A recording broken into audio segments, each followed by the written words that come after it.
vous accueillir aujourd'hui pour ce web séminaire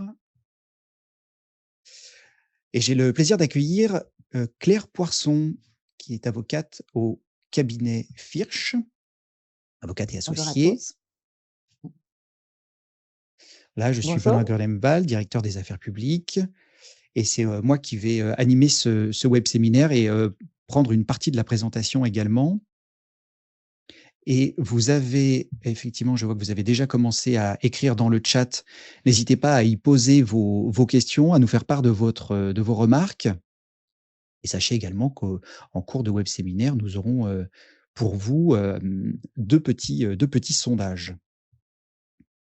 Je vous propose de débuter immédiatement. Voici l'agenda du jour.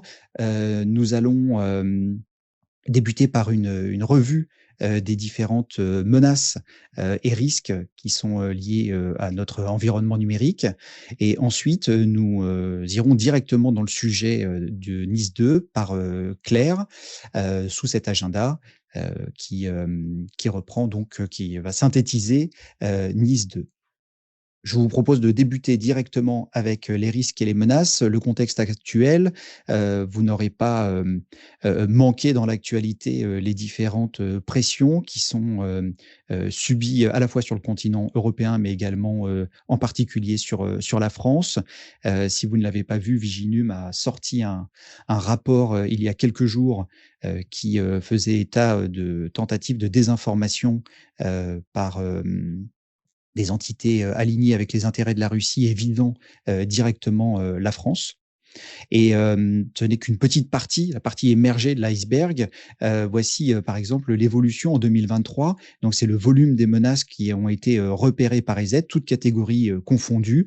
Données, chiffres que vous pouvez retrouver dans notre, rapport sur les menaces, celui, qui sort de manière annuelle et ce rapport, est basé à la fois sur, notre télémétrie, mais également sur les informations que nos différents laboratoires, 13 à travers le monde, vont pouvoir collecter, analyser et processer.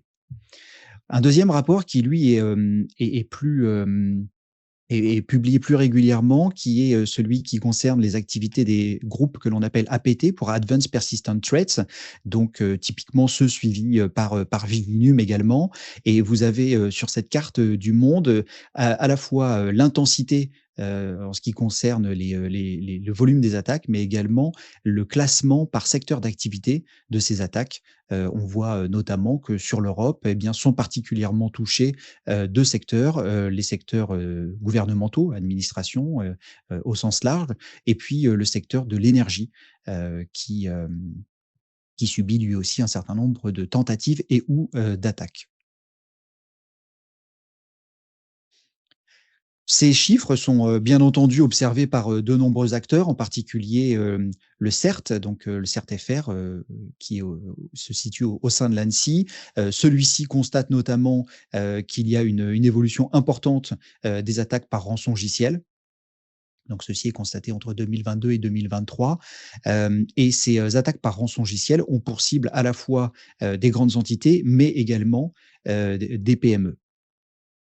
Quel est, le moyen qui va permettre, ces différentes attaques?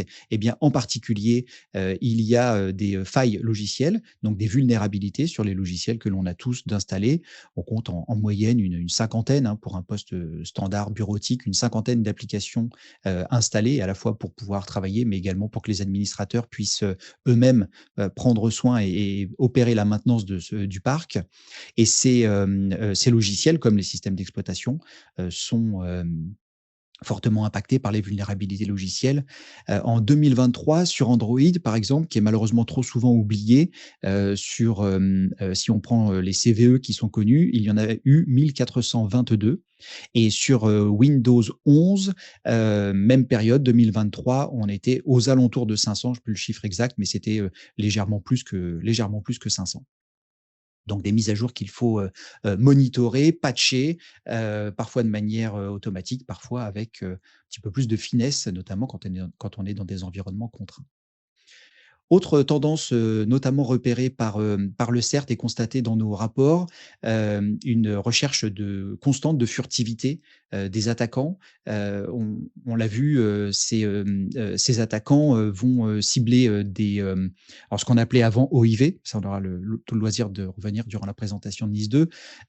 Donc cibler des OIV, tenter, d'y pénétrer, de multiplier leurs, possibilités de rester au sein, de ces entités et de pouvoir, surtout, y naviguer, et pouvoir, récupérer ainsi un certain nombre d'informations pour ensuite, pouvoir perpétrer leurs différentes attaques et objectifs. Et donc cette furtivité, malheureusement, fonctionne assez bien et il faut, s'équiper pour pouvoir, faire face à celle-ci et repérer le plus tôt possible les attaquants au sein des différents réseaux. Autre point, qui est important et de nombreux témoignages, retours d'expérience d'entités qui ont été, victimes, les relatent, c'est que les cyberattaques, et les cyberattaquants, surtout quand ils sont très bien préparés, eh bien, ne vont pas, se contenter d'attaquer, à des heures ouvrables, mais vont bien, planifier leur attaque. Ça va avec la furtivité que l'on a vue juste avant. Ils vont planifier leur attaque, ce qui va, en général, amener, le déclenchement de cette cyberattaque, plutôt quand les, équipes opérationnelles sur le terrain, ne sont pas, disponibles ou prennent un repos bien mérité, c'est-à-dire, en fin de journée, la nuit ou le week-end.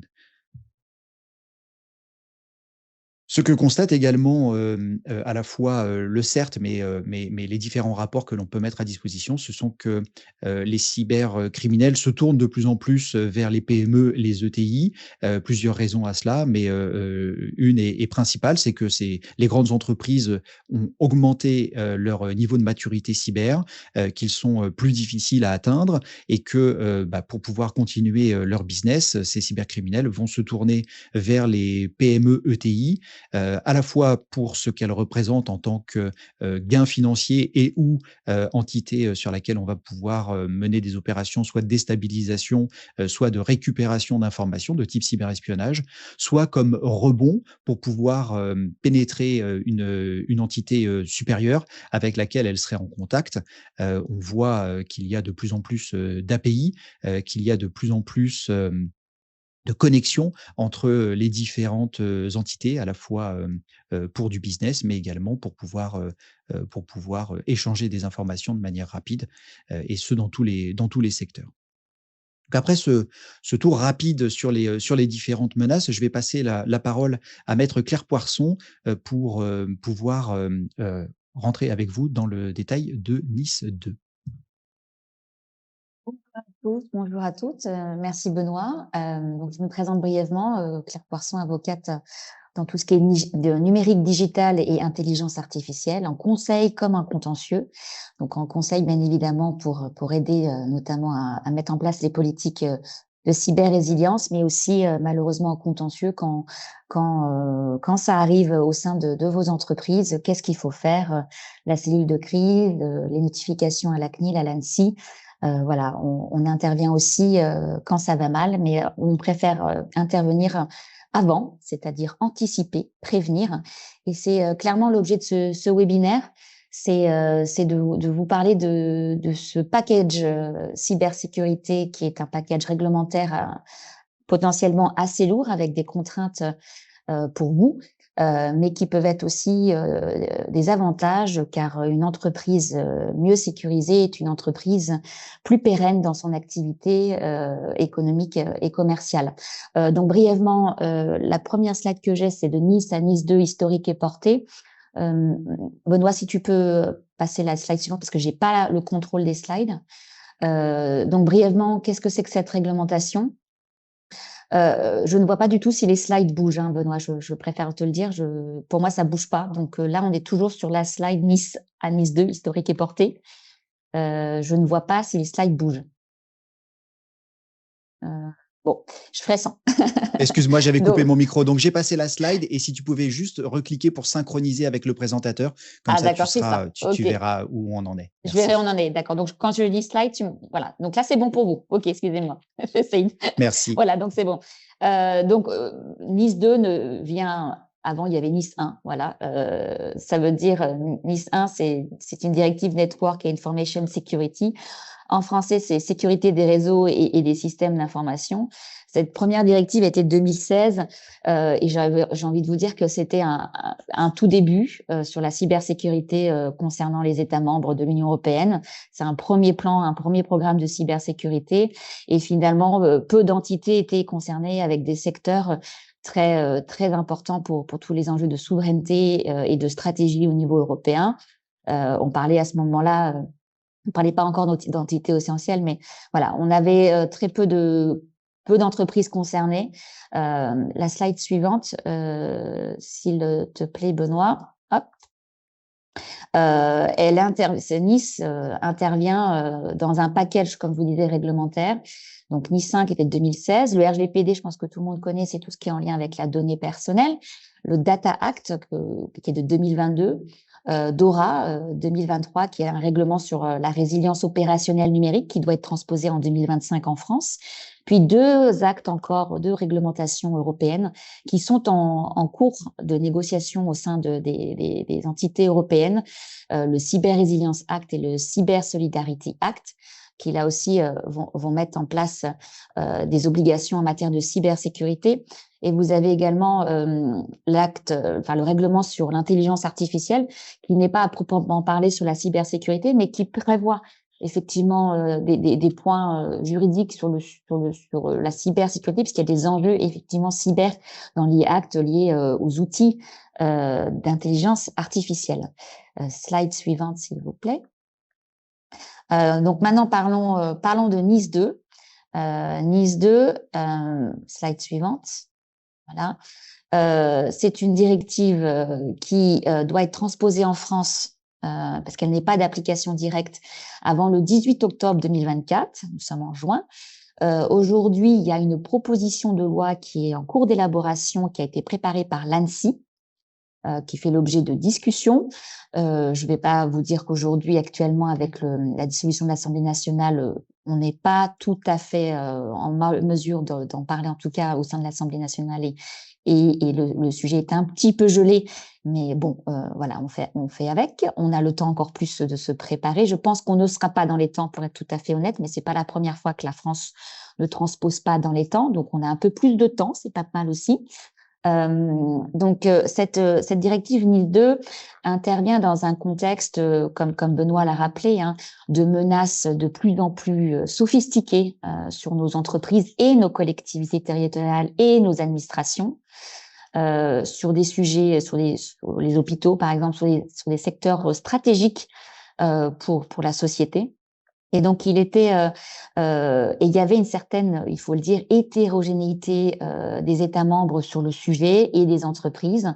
Et donc là, on monte d'un cran en termes d'entités concernées, en termes de secteurs concernés et en termes d'obligations.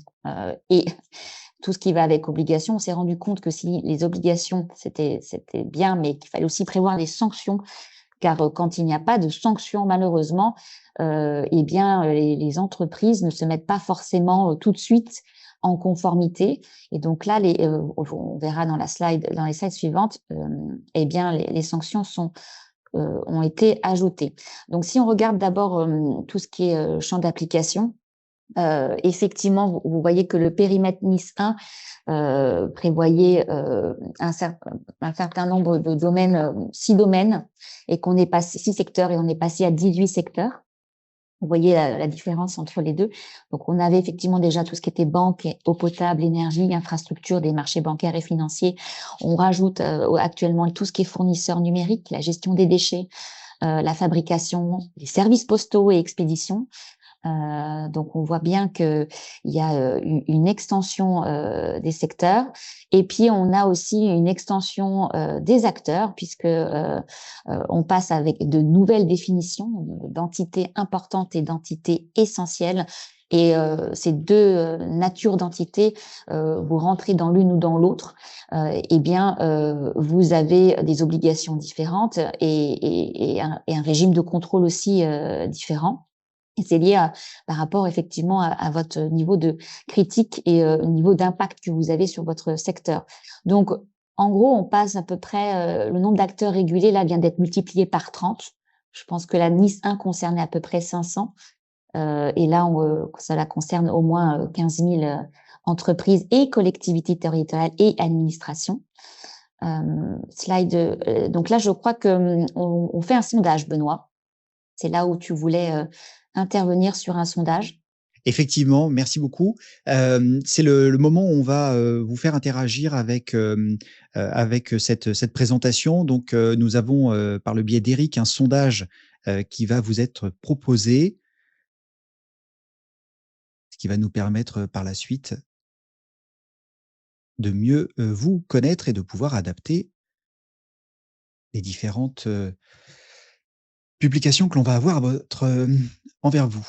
Alors, Voilà, merci le par avance, j'ai l'impression que ça le répond sondage est parti, plutôt bien. voilà. Merci Éric et Claire, je te relaisse la main.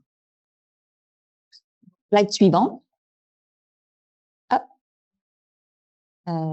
Et c'est, alors déjà hop, j'ai un pop-up, voilà. Donc c'est vrai que, autre, vous pouvez ne pas être une entité, essentielle, heu ou, pardon, essentielle ou importante, pardon, et être quand même concerné par la directive parce que vous êtes prestataire de ces entités-là. Et vous pouvez donc être tenu à ces obligations-là aussi. Donc c'est très important de savoir effectivement, premièrement, est-ce que cette directive, qui va être transposée, elle je dois y être soumise ou pas? J'ai vu là dans le chat qu'on parlait pour les communautés, pour les habitants de plus de 30, enfin pour les communes de plus de 30 000 habitants. Alors ça, c'est dans le dernier, effectivement, la dernière proposition de loi de l'ANSSI. C'est pas encore figé, c'est pas encore sûr. Il y a énormément de tractations et de discussions en cours sur le seuil qui sera apporté. Et aujourd'hui, la proposition de loi que j'ai lue, prévoit, la définition de ces entités par décret, d'application. Donc la proposition de loi qu'on a actuellement, elle ne me permet pas de vous dire si vous êtes à ce jour, tenu ou pas, assujetti à cette directive, car on va devoir attendre aussi les décrets d'application et bien sûr que le texte soit figé, voté, ce qui n'est pas, le cas, pour l'instant. Slide suivante.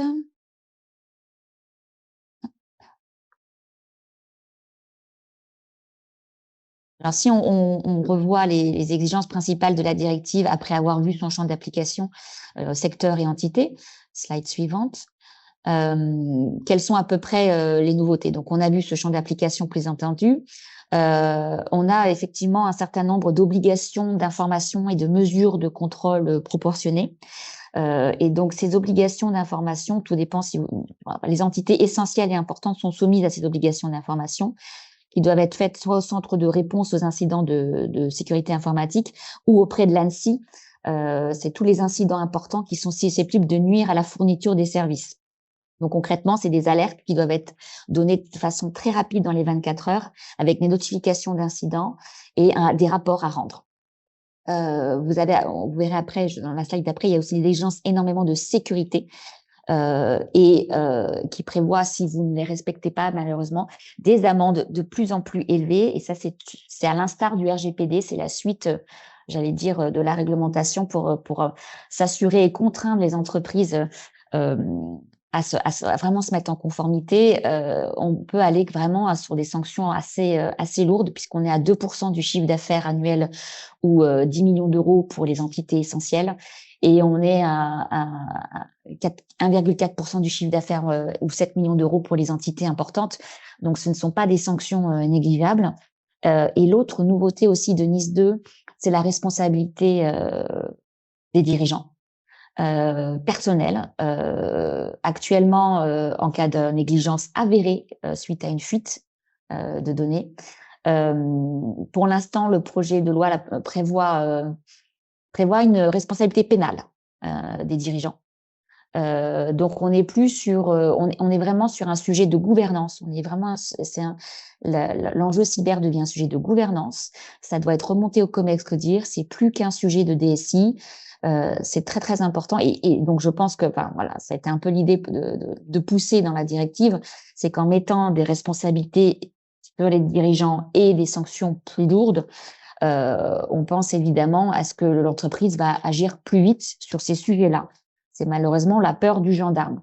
Alors, l'ANSSI n'est pas, dans ses dernières déclarations, n'est pas le gendarme qui va taper avec le coup de bâton tout de suite. Elle l'a clairement indiqué. Elle est là pour assister, aider, et anticiper, prévenir, mettre en place toute cette conformité cyber. Et elle produit d'ailleurs un certain nombre d'outils pour aider les entreprises. Donc, il faut s'y mettre, mais faut pas le vivre comme une angoisse très très forte, même si c'est un coût économique, bien évidemment, de mise en conformité. Et alors, la dernière slide, je crois. Non, l'avant-dernière, pardon. Donc, je vous parlais de ces exigences minimales de sécurité qui pouvaient être lourdes si on les a déjà pas mis en place. Mais bon, donc il y a une analyse de risque avec des mises en place de politiques de sécurité de l'information. Il y a tout un processus de prévention, de détection et de réponse aux incidents, puisque vous devez répondre très rapidement. Donc, autant prévoir tous ces plans cyber. Il y a une sécurité des chaînes d'approvisionnement. Vous devez mettre en place des tests d'audit, des mesures de gestion de risque cyber. Il faut aussi former vos collaborateurs sur les enjeux cyber, notamment qui sont bien développés en ce moment avec l'intelligence artificielle. Les fameux deepfakes arrivent aussi dans la cybersécurité où, vous savez, ce sont de l'hypertrucage où on peut reprendre votre voix ou reprendre vous cloner et faire des choses à vos collaborateurs sur, moi j'ai eu un cas récemment sur effectivement des paiements de factures, la comptable s'est fait l'avoir en entendant la voix de son dirigeant. Ce n'était pas la voix de son dirigeant qui demandait effectivement un virement et un changement de RIB. Donc voilà, ça arrive, c'est pas anodin et donc derrière il faut anticiper, il faut prévenir et puis quand on peut pas prévenir, eh bien on sécurise aussi derrière tous ces éléments. Et la dernière slide. Là, il y a un sondage, pardon, j'avais pas vu, excusez-moi. Donc, je leur redonne la main et la voix à Benoît. Merci beaucoup, Claire. Eh bien, voilà, je vous propose un petit sondage encore une fois. Ce sondage correspond à ce que vous pensez, vous, être votre niveau de préparation aux exigences minimales proposées par Nice 2. Voilà. Merci beaucoup pour votre réponse. Claire, merci. Je te redonne la main. Merci. Alors, la dernière slide, pour moi, je crois. C'est un petit résumé pour l'aspect juridique, essentiellement. C'est si vous êtes concerné par Nice 2, eh bien, il faut vraiment s'y mettre dès à présent, même si elle n'est pas encore transposée, même si elle n'est pas encore en vigueur en France, car c'est un travail qui se fait un peu de longue haleine. C'est un travail d'équipe, c'est un travail au sein de la gouvernance, et les enjeux sont importants pour l'entreprise, mais aussi pour leurs dirigeants. Entreprise pour les sanctions que cela représente et aussi pour la responsabilité personnelle des dirigeants. Donc voilà, c'est bien de se préparer. Voilà, j'allais vous dire. Voilà, j'ai fini, Benoît, si tu veux reprendre la main et la voix. Merci à toi. Parfait. Merci beaucoup, Claire, pour cette présentation. J'ai l'impression qu'il y a un certain nombre de questions que l'on va pouvoir traiter à la fin de cette présentation. D'ici quelques minutes, je reprends la main pour quelques slides, notamment sur le rôle que EZ peut jouer dans cet accompagnement sur Nice 2.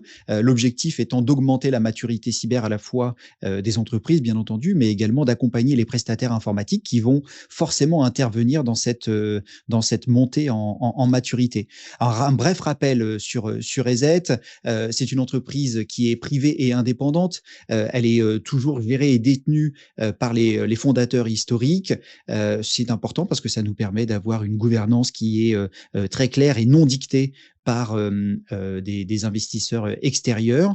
Aujourd'hui, nous protégeons plus d'1 milliard d'internautes et ceci passe notamment par 2 partenariats forts. Le premier avec Google qui utilise nos technologies pour protéger le Google Play Store et de l'autre, Intel qui a créé un partenariat avec EZ sur la partie hardware. Donc là, on est vraiment dans le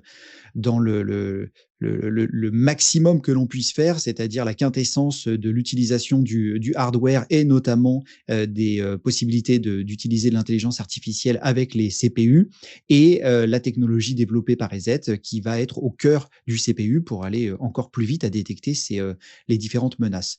Donc ça fait 35 ans que l'on existe. Aujourd'hui, c'est à peu près 110 millions d'utilisateurs qui sont directement protégés par les technologies EZ. Et si on prend le classement mondial, eh bien, dans ce classement mondial, EZ est situé comme le premier éditeur européen, 100% européen. Et cela fait beaucoup de différence lorsque l'on s'adresse notamment à notre marché français.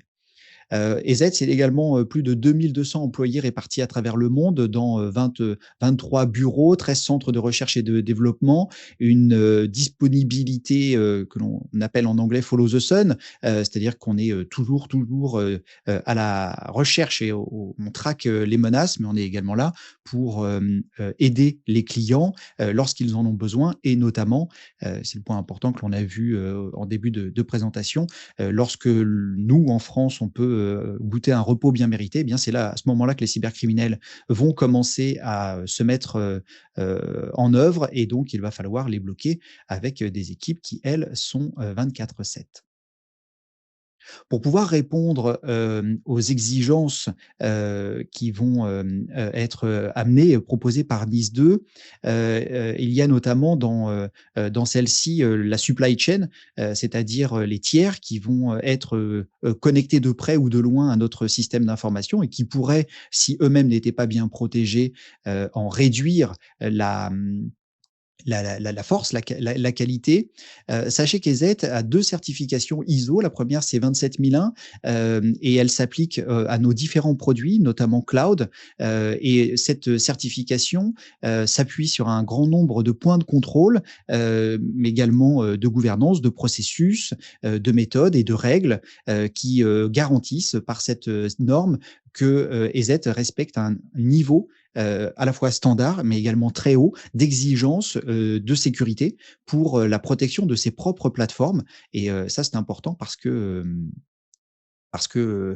les produits que l'on met à votre disposition, eh bien, doivent eux-mêmes être d'un haut niveau de sécurité.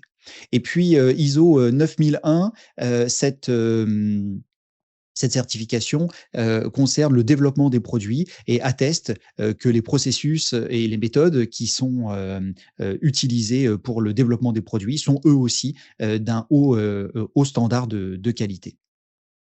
J'ai vu qu'il y avait une question dans le chat qui évoquait les différents produits qui pourraient accompagner les entreprises et les prestataires informatiques à leur conformité vers NIS2. Et nous y voilà. Nous avons deux planches à ce niveau, pour ce niveau d'information. Le premier point, c'est que les consoles d'administration dont vous disposez lorsque vous avez une solution EZ sont vraiment extrêmement riches et on va diviser leur rôle en 3. Le premier, c'est ce qu'on va appeler IT Operation, donc des opérations, on va dire, de maintenance et ou de gestion de parc qui ne sont pas directement liés à la cybersécurité. Je pense par exemple à la création de groupes, l'application de politique en fonction de ces groupes, mais également la possibilité d'avoir de l'inventaire logiciel et matériel. Alors dans une entreprise très structurée, il y a certainement des outils spécifiques qui sont déployés pour cela. Dans une entité plus modeste, eh bien, le fait de pouvoir s'appuyer sur une console EZ pour pouvoir réaliser cette opération est bien souvent un gain de temps et un gain financier aussi, parce que même si on s'appuie sur des solutions gratuites performantes, eh bien l'avoir dans une seule et même console est quand même un gain et notamment une économie sur les ressources humaines qui n'auront pas plusieurs consoles à consulter. Ça, c'est le 1er point. Le 2e point, c'est que, les solutions EZ, sont qualifiées d'XDR, le X pour étendu, DR pour Detection and Response et cela va bien entendu et ça fait 35 ans que l'on fait cela, bien entendu de la protection que l'on appelait auparavant, antivirus sur le poste de travail. Alors le poste de travail au sens large, hein, Windows, Mac, Linux, sans oublier, les smartphones, Android et iOS pour la partie, MDM. Et ça comprend également la protection des différents outils collaboratifs. Je pense par exemple à Microsoft 365 ou Google Workspace. D'ailleurs, en passant, nous avons repéré un certain nombre d'attaques qui utilisaient des partages de type OneDrive ou de type Google Workspace pour soit pour propager des menaces à des tiers, soit pour infecter directement les utilisateurs visés. Et puis dans ces opérations, qui sont à la fois entre la cybersécurité et le maintien en conditions opérationnelles ou en conditions de sécurité du parc, eh bien, on a bien entendu la gestion des vulnérabilités et des correctifs avec, ce que l'on appelle le VAPM. C'est donc ce module qui va permettre d'appliquer des correctifs à la fois sur le système d'exploitation, mais également, bien entendu, sur les vulnérabilités logicielles et ça va, se faire de manière très fine parce qu'on va pouvoir, décider pour certaines catégories, de logiciels, de pouvoir, réaliser des mises à jour automatiques ou pour d'autres catégories, notamment, je pense à des applications qui sont déployées sur des serveurs où on va là, prendre le temps de tester et donc, retarder, de manière consciente le déploiement des mises à jour pour pouvoir les tester et les déployer une fois que l'on sera sûr. Et pour pouvoir, protéger les données, et là on parle finalement à la fois de NIS2 mais également du RGPD, eh bien le chiffrement des données, encore une fois se fait, en quelques clics à partir de la console centrale. C'est vraiment, très simple à déployer et à maintenir et ce chiffrement des données, va se faire, sur les postes de travail, en quelques clics. Et je le disais, dernier point, plus important, hein, les cybercriminels sont à l'affût, du moment où on va, détourner les yeux de la console et c'est pour ça que, toutes ces, solutions, eh bien, nous recommandons, de les, manager 24 heures sur 24, 7 jours sur 7, à la fois, par, des méthodes, qui vont permettre d'augmenter la puissance, des, professionnels qui sont derrière, c'est-à-dire l'intelligence artificielle, mais on n'oublie pas l'expertise humaine qui va, être en contact avec, les entités concernées parce que lorsque l'on a, défini des plans d'action, ça c'est très important, c'est-à-dire qu'on va pas laisser, l'intelligence artificielle piloter, une réponse à un incident où celle-ci, par exemple, pourrait mettre, en isolation une machine, critique, mais on va bien avoir, une supervision, humaine qui va venir, s'assurer que les opérations qui sont, suggérées, eh bien, sont prises avec l'intérêt qui est celui qui est nécessaire et cette supervision, eh bien, va s'opérer, en 24/7 pour pouvoir, justement venir, contrer, à la fois, les tentatives d'intrusion, mais également des intrusions qui auraient passé, les différentes étapes, qui seraient furtives et que l'on va pouvoir détecter au moment de leur activation. Ceci, également, donc 2 éléments complément enfin 4 éléments complémentaires. L'authentification multifacteur, hein, qui est, également, nommément citée, dans NIS2. Je le disais, certification ISO 27001 et ISO 9001 du côté des Z pour, également montrer la qualité et la prise en compte de hauts niveaux d'exigence de sécurité sur nos propres infrastructures et prestations de services et produits. Et 2 éléments complémentaires, qui sont, nécessaires et également, spécifiés dans NIS2, ce sont la sensibilisation des employés. Alors vous avez à la fois, un blog qui s'appelle, welivesecurity.com, qui apporte une vision très précise sur les différentes menaces. Les premiers chiffres que je vous ai présentés en début, de session sont notamment issus de rapports produits, et mis à disposition gratuitement sur We Live Security. Et ensuite, vous avez un deuxième blog qui s'appelle le Digital Security Guide, qui lui est aussi en français. Et sur ce guide-là, vous allez avoir notamment des livres blancs, ainsi que des conseils qui eux sont liés à la fois aux menaces, mais qui sont beaucoup plus pratiques. Et dernier point, sensibilisation des employés. Des campagnes d'hameçonnage sont disponibles auprès des aides pour pouvoir sensibiliser les employés par l'exemple, par des éléments concrets. Les campagnes d'hameçonnage sont toujours un moment fort de la sensibilisation. Maintenant, une autre vision, celle de la gamme EZ Protect. Donc, vous voyez que celle-ci est plutôt complète, et vous avez deux gammes qui sont à l'extrémité droite. Ce sont ces deux gammes qui vont permettre, de d'être le plus conforme à NIS2, en tout cas pour notre périmètre. Vous avez donc EZ Protect MDR et EZ Protect MDR Ultimate. Vous aurez l'intégralité des informations sur ces deux gammes auprès de vos contacts habituels, à la fois commerce et avant-vente. Et vous aurez la possibilité de réserver avec eux une présentation complète de ces deux gammes. N'hésitez pas, ils sont à votre disposition. Voilà, donc on arrive à la fin de cette présentation. On va rapidement passer sur quelques ressources disponibles pour creuser le sujet. Bien entendu, le guide d'hygiène informatique édité par l'ANSSI. Celui-ci comprend une quarantaine de mesures qui sont des mesures de base, on va dire, liées à la cybersécurité des systèmes d'information. D'ailleurs, NIS2 fait référence aux bonnes pratiques, à l'état de l'art et aux différentes normes qui existent. Donc, s'appuyer sur ce guide est une recommandation. Vous avez également émis par l'ANSSI toujours quelques guides sectoriels. On voit ici des recommandations spécifiquement destinées aux cabinets d'avocats.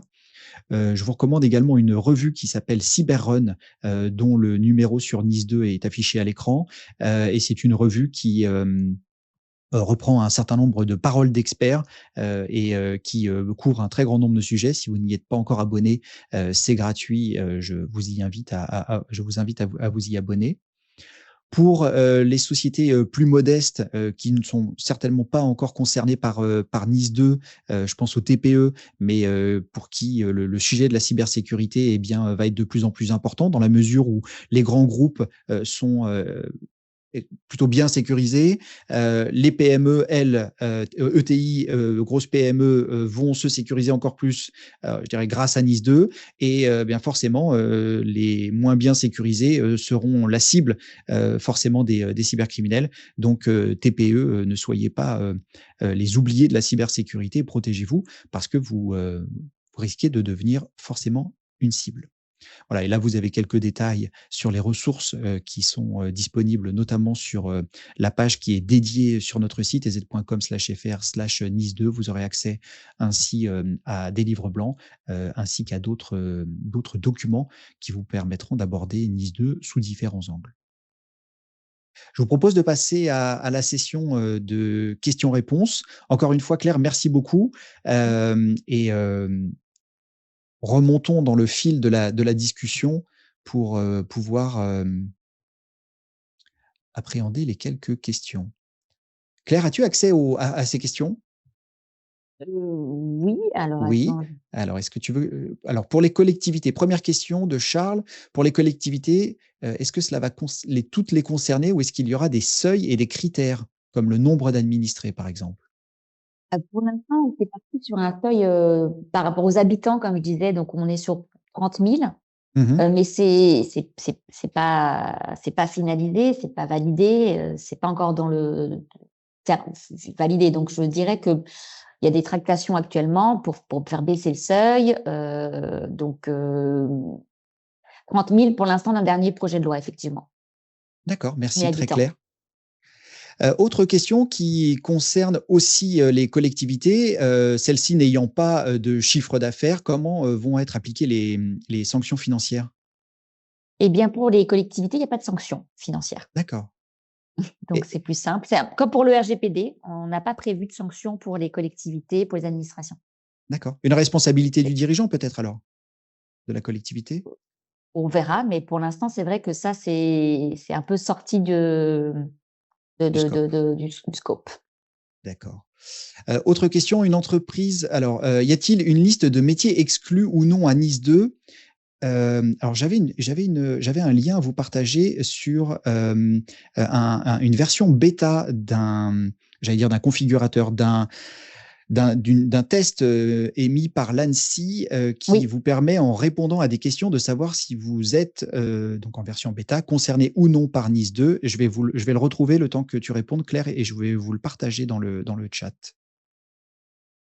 Bah, c'est pas évident de répondre pour l'instant parce on n'a pas les décrets d'application, en tout cas pour la partie française, donc on peut pas forcément répondre. Mais en tout cas, si vous rentrez dans les secteurs hautement critiques ou critiques et que vous avez plus de 50 salariés, je vous dirais, NIS 2 s'applique.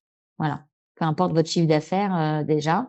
Et puis après, on verra si certains domaines seront exclus, enfin, en tout cas certaines entités seront exclues ou pas, potentiellement celles qui sont en lien avec la défense puisqu'elles sont couvertes par une autre réglementation. Parfait. Merci Quentin, qui a été très rapide à partager le lien. Donc, bêta, donc ça s'appelle monespace-nice2.cyber.gouv.fr/simulateur. Voilà, très, très pratique. Très pratique, mais encore en bêta. Je remonte parmi les questions.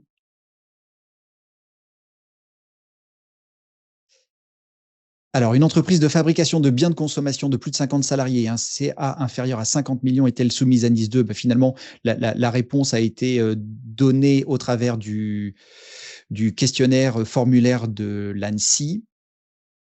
On arrive sur une Oui, autre question. Vas-y. ça dépend aussi de quel bien de consommation on parle, si on rentre dans les secteurs critiques ou pas, parce que certains biens de consommation sont considérés comme étant dans les secteurs critiques. Ça ne peut pas parce qu'on fait un bien de consommation que potentiellement on n'est pas hors NIS 2. C'est vrai que faut aussi regarder ce point-là. Okay. Et on fait un teasing pour le Cyber Resilience Act, pour les biens de consommation numérique et les exigences qui vont arriver. Quelle responsabilité du prestataire informatique d'une entreprise qui ne prendrait pas les mesures nécessaires obligatoires? Question de Julien de New Tech Informatique.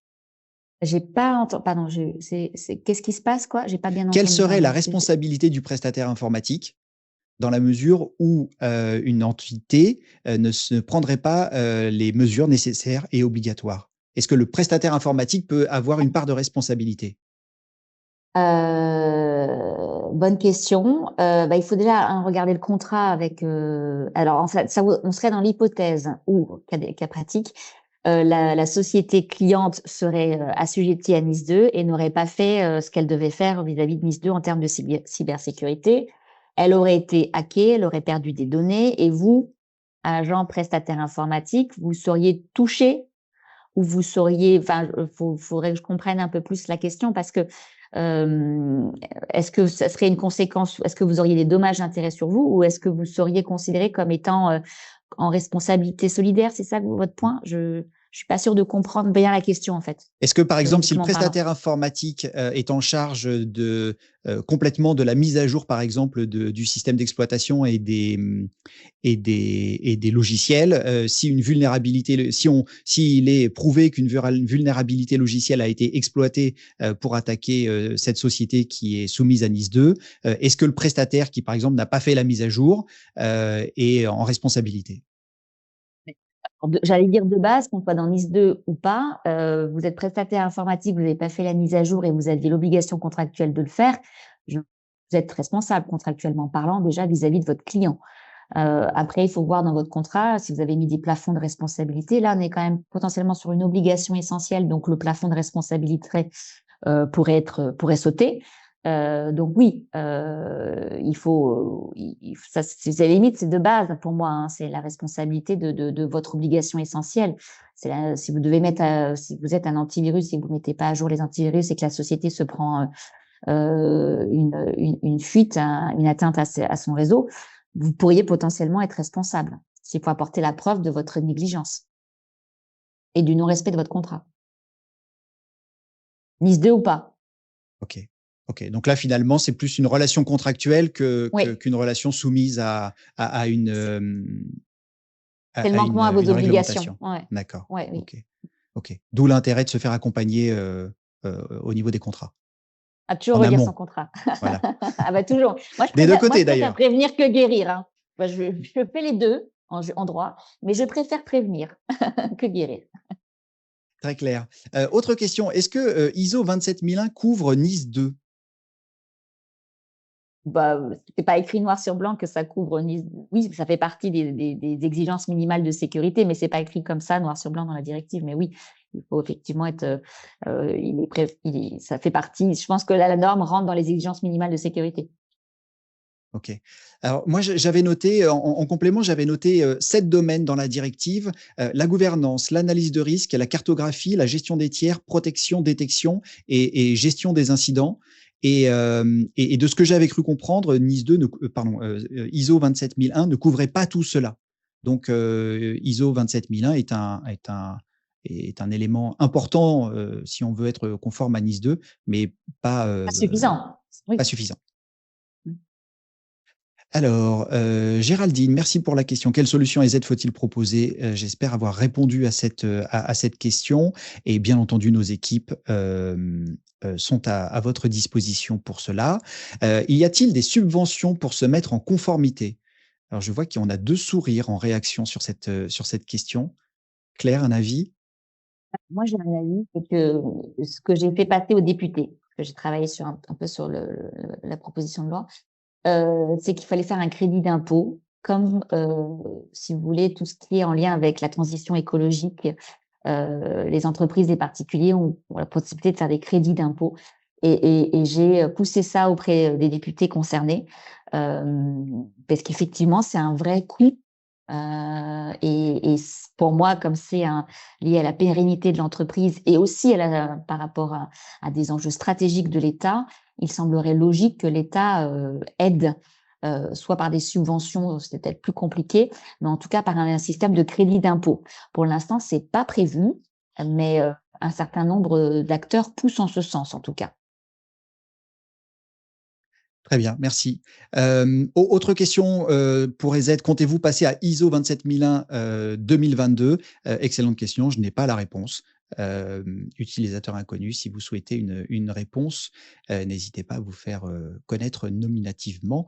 Peut-être pas dans le chat, mais vous avez un interlocuteur chez nous, habituel. Voilà, posez-lui la question et cela nous reviendra. Autre question de Julien, en termes de droit, peut-on se protéger en tant qu'infogérant de nombreuses entreprises, par exemple via un document légal qui nous protégerait en cas de refus d'une entreprise de faire ce qu'il faut, soit par négligence, soit par manque de budget? OK, une question qui a été, particulièrement, appréciée, dans le chat et là voilà, Claire, je te laisse répondre. Oui, bah, c'est un peu comme à l'époque du RGPD où les responsables de traitement ont demandé à leurs sous-traitants de conclure les accords de sous-traitance. Et puis, vous aviez des sous-traitants qui voulaient pas répondre. Donc, logiquement, on arrête de travailler avec eux. Donc, ça, c'est la version ceinture et bretelles juridique, mais c'est pas la version business.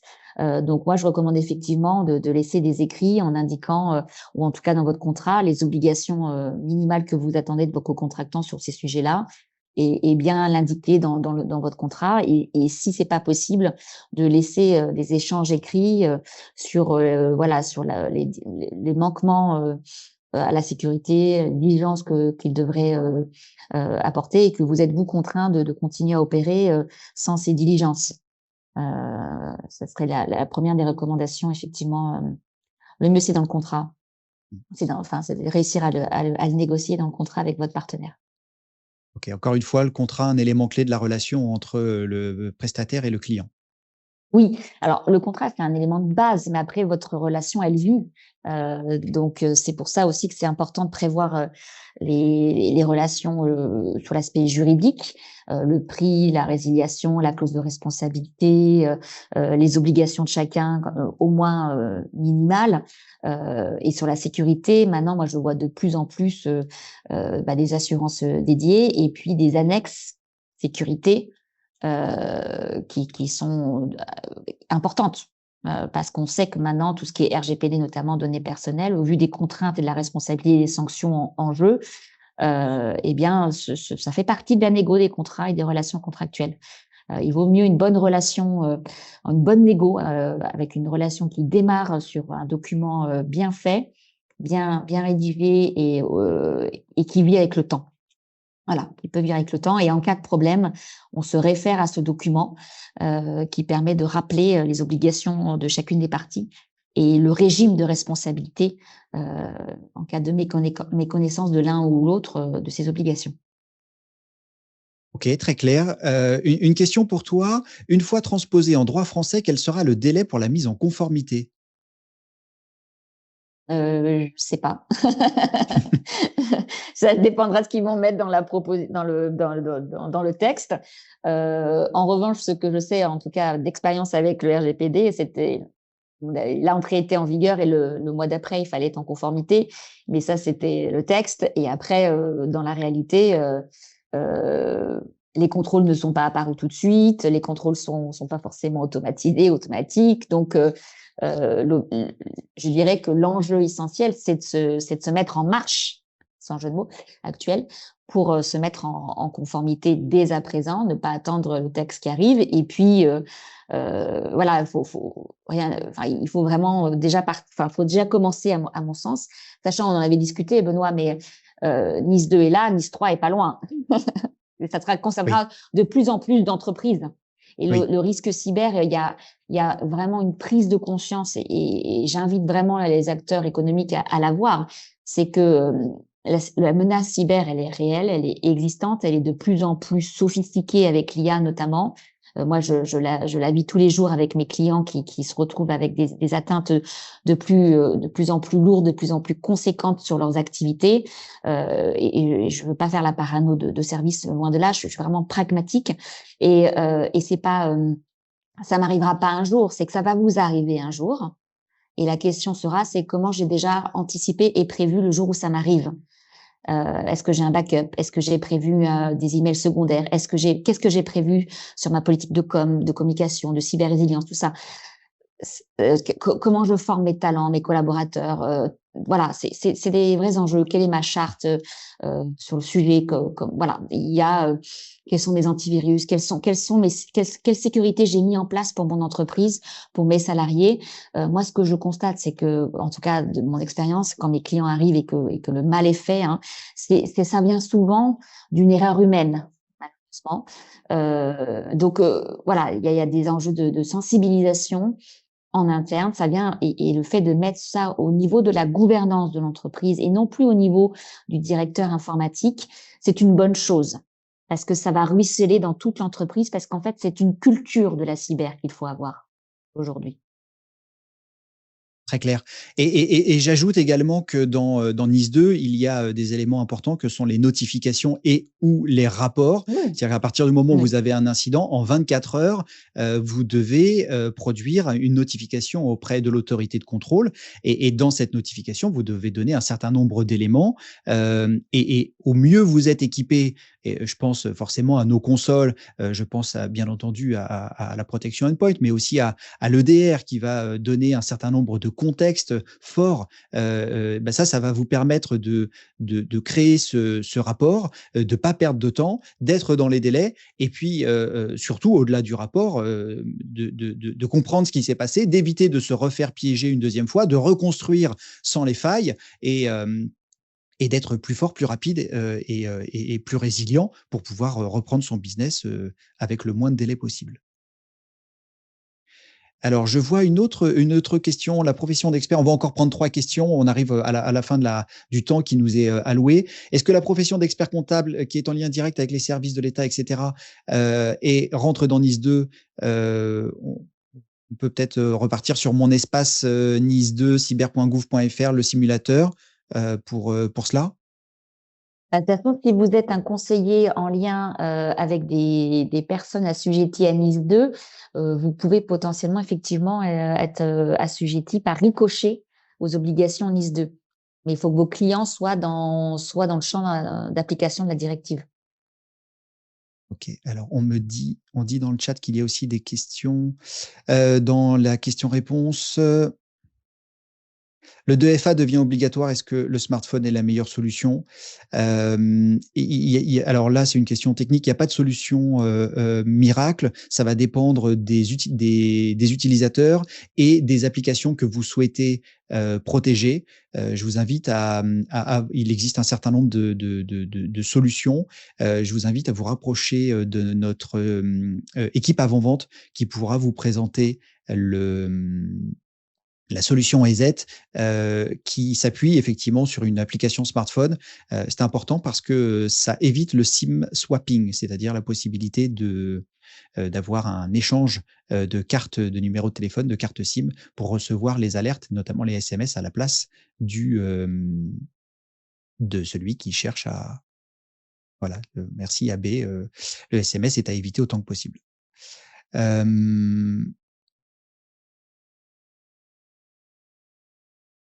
Alors, dans le cadre d'un réseau DR, le chiffrement des disques est-il équivalent à d'autres certifiés ANSSI? La réponse est non. Nous n'avons pas pour nos outils de chiffrement de niveau de certification ANSSI. On a bien deux types d'usages. Un usage qui est générique, alors avec un excellent niveau de protection, hein, ça c'est évident, mais ce n'est pas certifié avec l'ANSSI. On n'a pas pour vocation à devenir en tout cas au jour d'aujourd'hui, à devenir un concurrent d'une solution certifiée ANSSI, parce que ce sont des exigences et des modes de fonctionnement qui sont très contraignants. Et notre objectif est de démocratiser et de rendre accessible le chiffrement au plus grand nombre. Voilà, pour tenir cet objectif, eh bien, on n'a pas un niveau de chiffrement qui est celui d'une solution certifiée, mais par contre, on protège un grand nombre. On a pour vocation de protéger un grand nombre de postes. OK. Et écoutez, on arrive à la fin de cette session. Je vous remercie tous et toutes de l'avoir suivi. Vous avez les coordonnées de vos différents interlocuteurs sur la slide, sur la planche qui est présentée. Et bien, je vous invite à poursuivre la discussion au travers de ces contacts. Claire, encore merci pour ta Merci à présence toi, merci à vous. aujourd'hui. Merci à toutes, merci à tous. Nous sommes à votre disposition. N'hésitez pas à revenir vers nous. Je vous souhaite une excellente fin de journée. J'espère que ce web séminaire vous aura intéressé, qu'il aura bien répondu à vos questions, même si nous en sommes désolés, on n'a pas pu répondre à toutes les questions. Il y en avait beaucoup. Revenez vers nous. À très bientôt. Excellente fin de journée. Au revoir.